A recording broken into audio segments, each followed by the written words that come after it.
my dad was an industrial chemist, my mum midwife.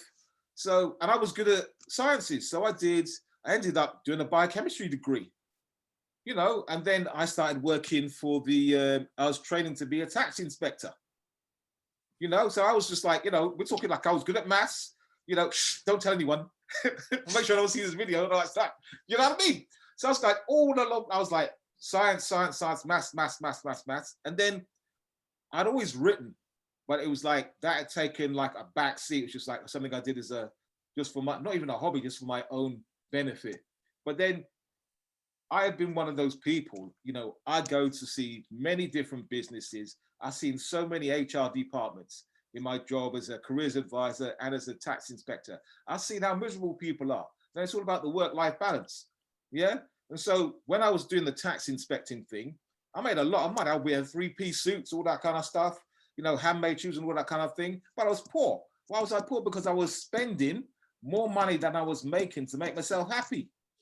So then you just go like, do you know what?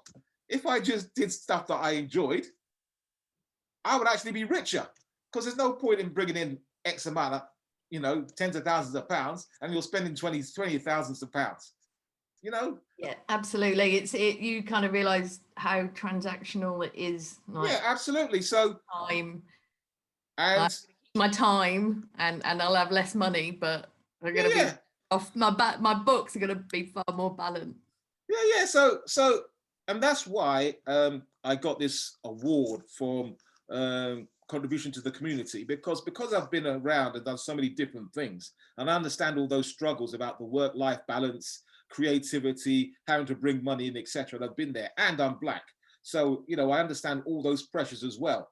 You know, and I'm at a certain age so that I can, you know, talk to the parents, talk to the grandparents, talk to the kids, because I understand every aspect. Yeah. So it's like that really, because I've been around and I can tell it like it is and say like, okay, well, I understand you as a parent, you've got this particular attitude, and you know, you're of the opinion that the only jobs are available are they should do is lawyer, engineer, accountant, blah, blah, blah, blah, blah, because I understand why they would say that.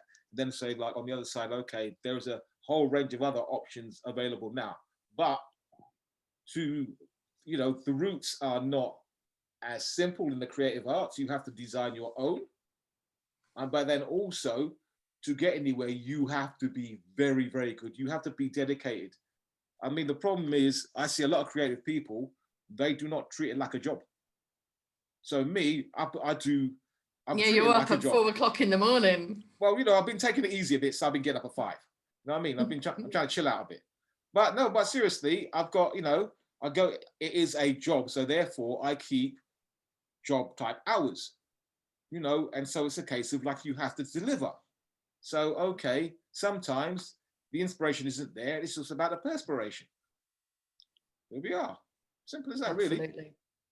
Or you do what a lot of artists do, and like, you know, I still have roles as accountants and assistants. And I've always been conscious of the difficulties of becoming a professional artist, but also. Mm-hmm. Yeah, well, I understand that as well. So we have a similar background. You know, let me give you I had Bell's palsy, which like half my face stopped working. It looked like I was permanently drunk, even though I haven't had a pint in years. So, but to recuperate, I was on these drugs, and they helped heal my face. But the problem with these drugs is that they completely killed my creativity. All I could do was tidy stuff. So my studio was really tidy, but I made no music. And that was what I imagined I actually got insight into how my life would be without creativity. And I was just going like, well, I'm just gonna have to work in an office. And that was like a part of me had died. And then as I gradually came off these tablets, like my creativity would come back.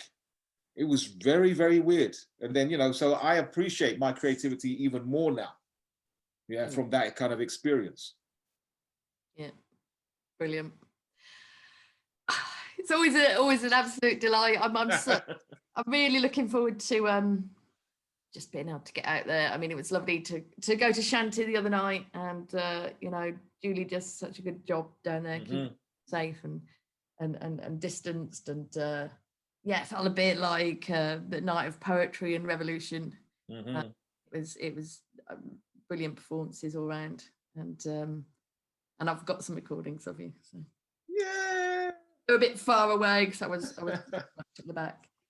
Right, well, I guess we should leave. I think we may have overrun 10 minutes, but you have so many hats. Dom, it's been a true pleasure, and let's raise a glass when we next can. Absolutely. Take care, mister. And you.